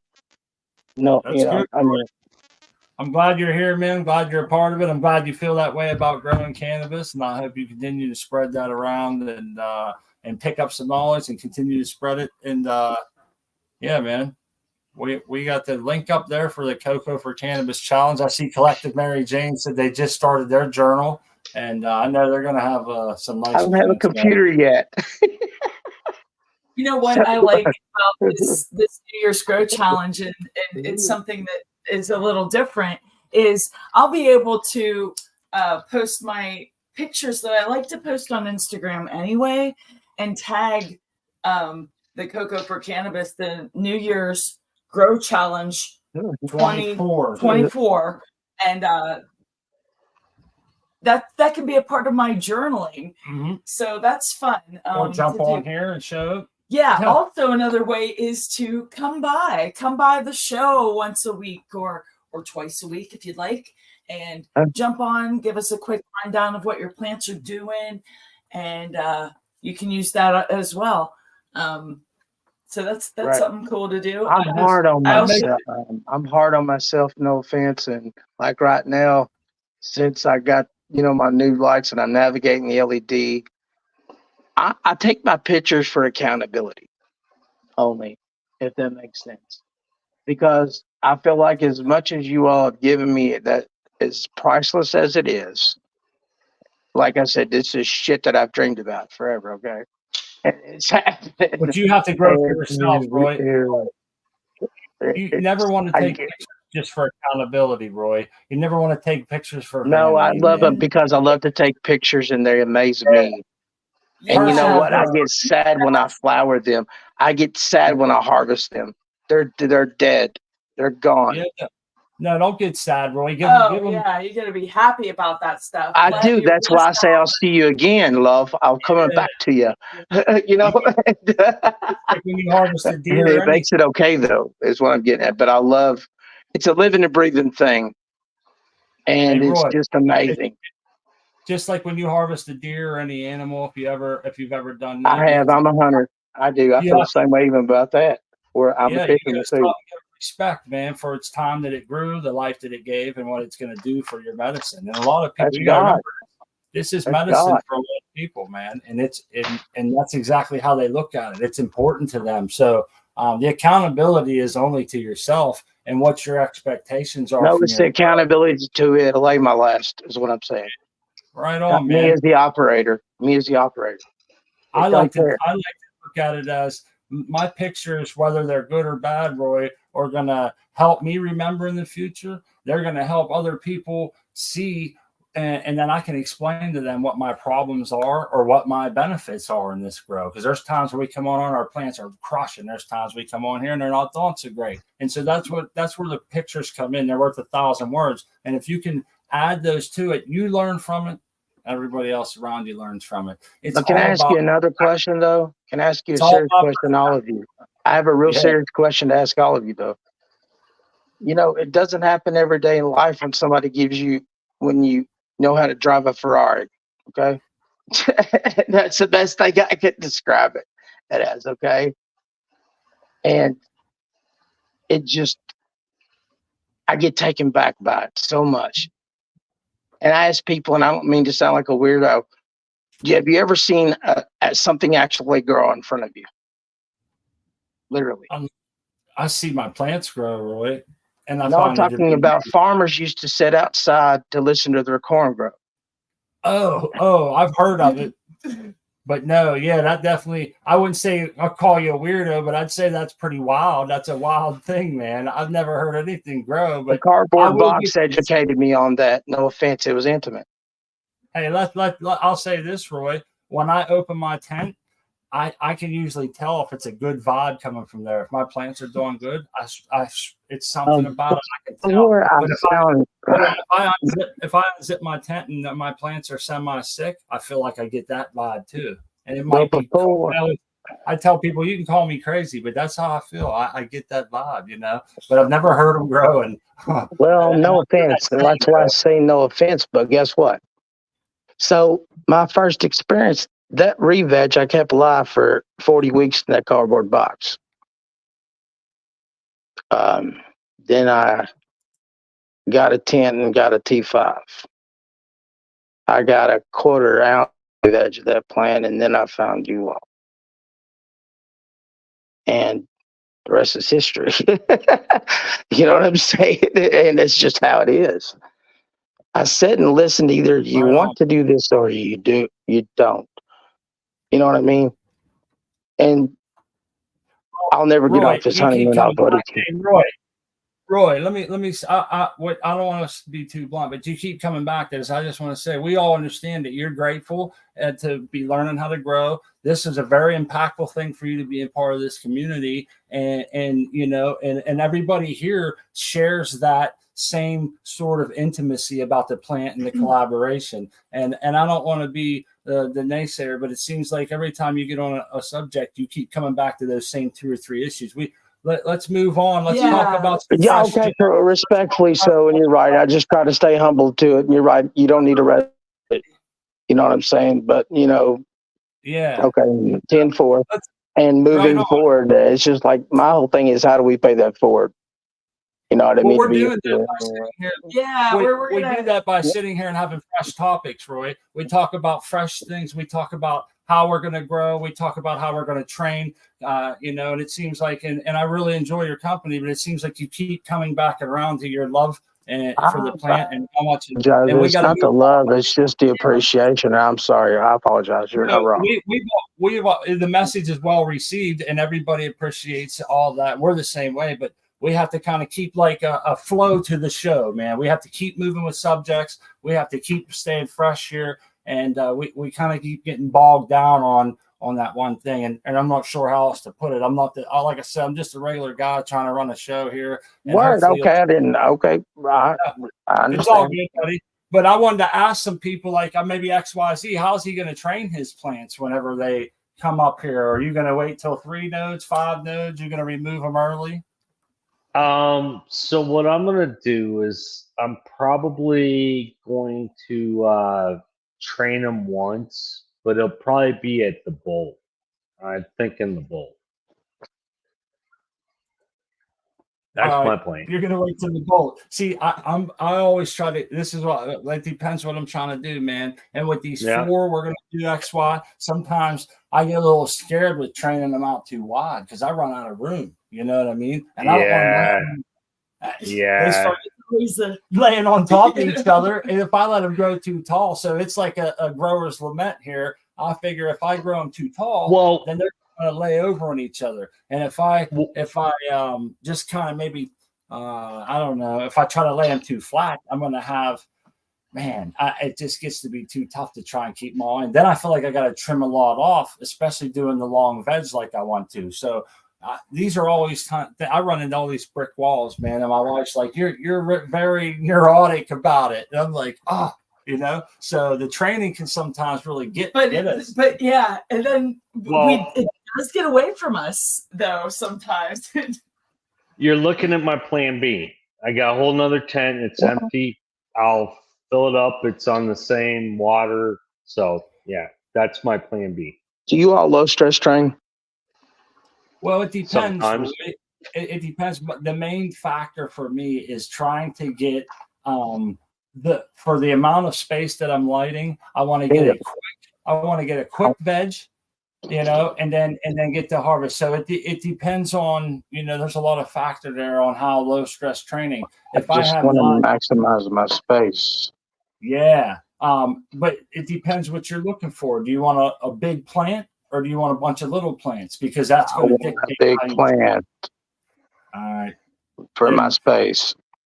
And I'll say this, Roy, the lowest stress training you can do to a plant, in my opinion, is he dipped out on us. Is the topping. That's right. Yeah, topping is the lowest stress you can do. Yeah, I agree. Oh man, he must have busted off on us.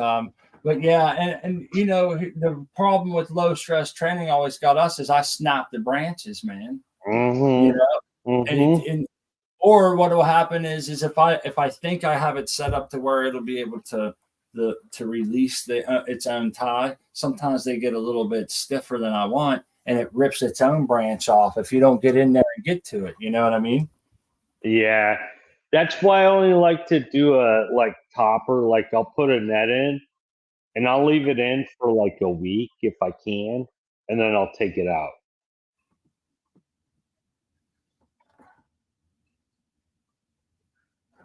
Yeah, and you know, it's like if you tie it really steadfast to something, it can tear itself apart, man. And I remember that happened to me one time, and I called my wife, and I was like, "Hey," she was at work, and I'm like, "Hey, the plant just ripped itself off," and I was like, "I'm not sure how that's going to work out for us," you know.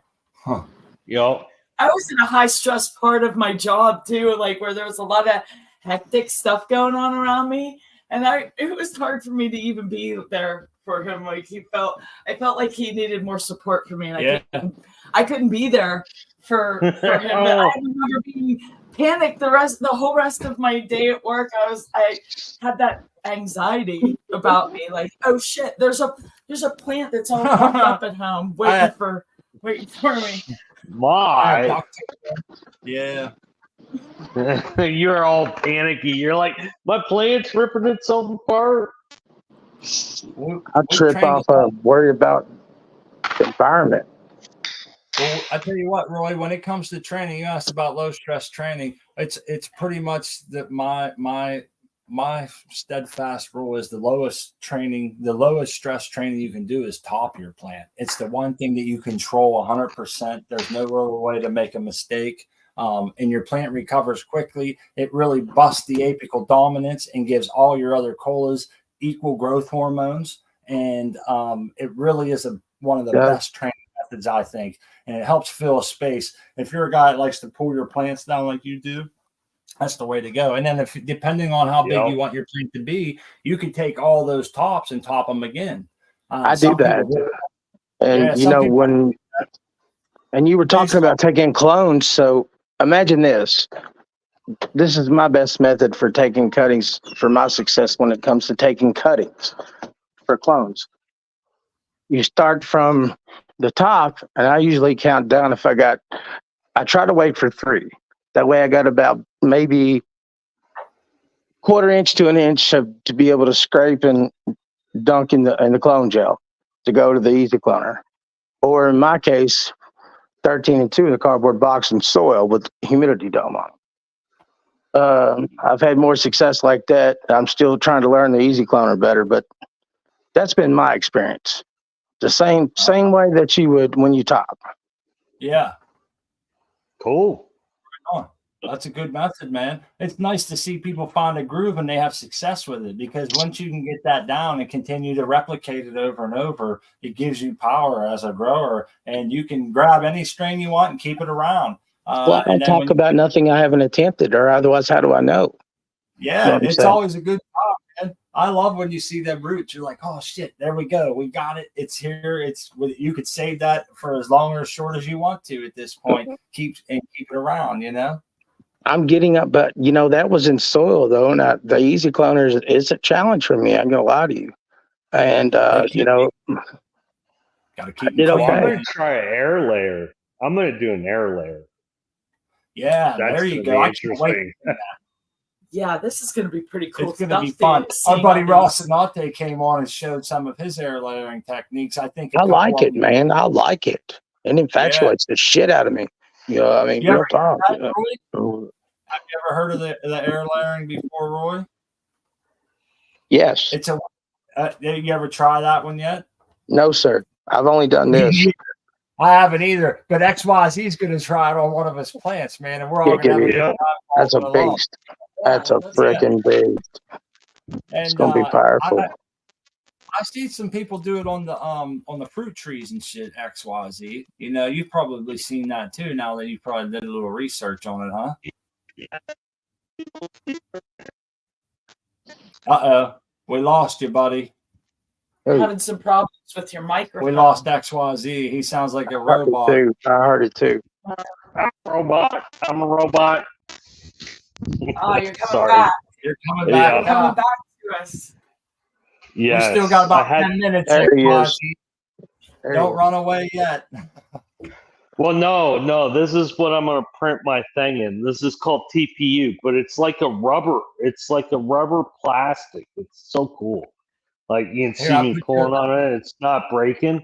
Normally, you know what that looks like? It looks like for my weed eater, man. Okay, yeah. It's the same diameter as your weed eater. Yes, I like it. This is a very rubbery plastic. Is that like silicone?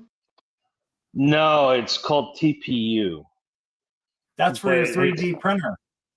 Yeah, but it's very hard to print. It's not easy.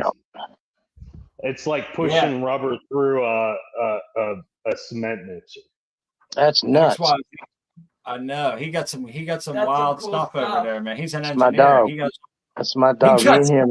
Me and him talk. I know. Hey, isn't it cool watching all that stuff he comes up with, man? Hey, look at those little auto waters he has on these plants right here. Like those are something that you just don't see all the time. And I'm not sure how easy those are these days to buy. But I can tell you this, a few years ago, that wasn't the easiest thing to find. You maybe have one or two people making at least those kind of rings. You can find a drip or some of those other ones, but I like these ones he got. X, did you get the you buy paper these? that Berg sent to you? Are these the bought ones, or are these the ones you made?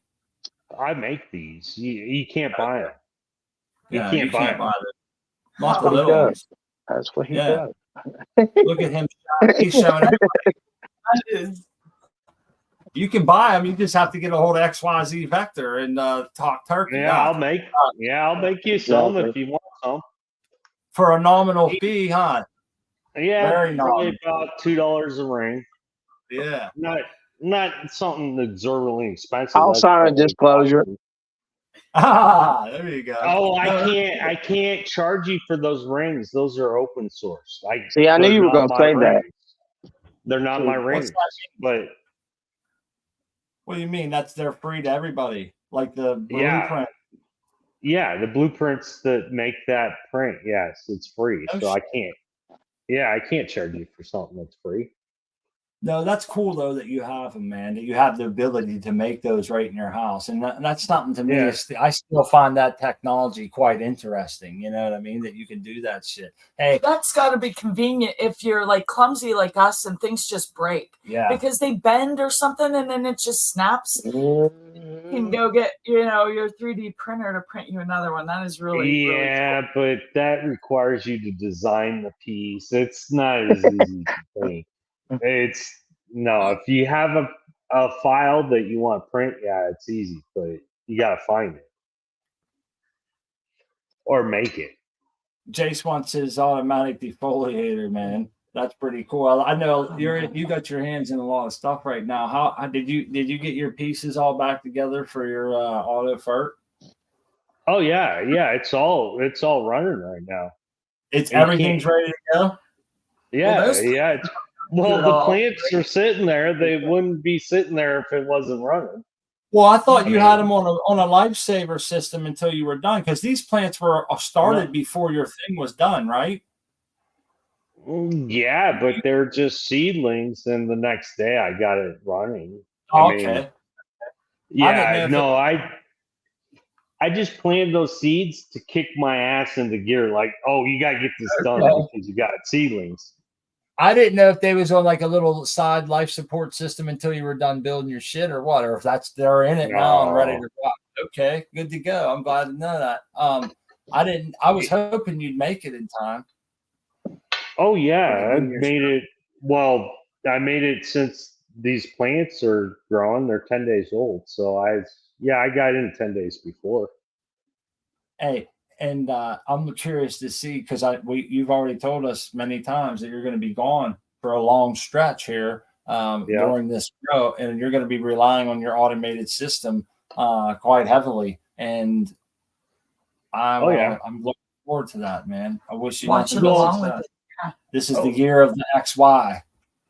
Well, you saw my last grow. I wasn't home for months.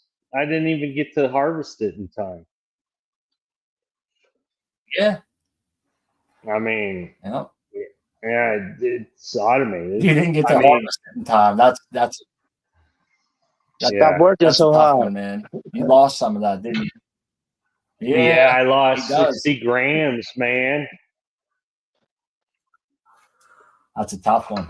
Do you compost it or flush it? Well, no, it's sitting in a bag in my closet, and I don't know if I'll trim it and make some edibles out of it. I don't know what I'm going to do with it, but that's where it's at.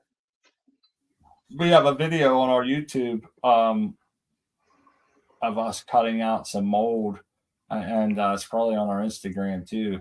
We suffered the same fate a few times, man, and it really sucks, dude. The whole cola was just like, you could see us cutting through it. There's just it looks like cotton in there, and even in the worst spots, it had that slime. And it's happened to us more than once, man. Yeah.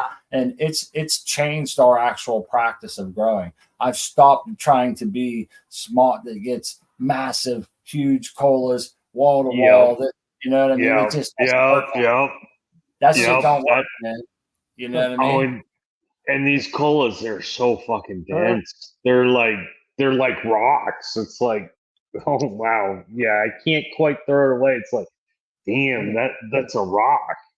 Well, this will sound like an oxymoron compared to what I just said, but I'm very attentive on plants, or should I say buds per square foot, grams harvested per square foot. I try to make sure that that's still in a good line, and everything's going well. But there was at one time where we were getting at least 2 pounds per 4x4 tent, and a lot of times we would get mold from that, depending on how deep the buds.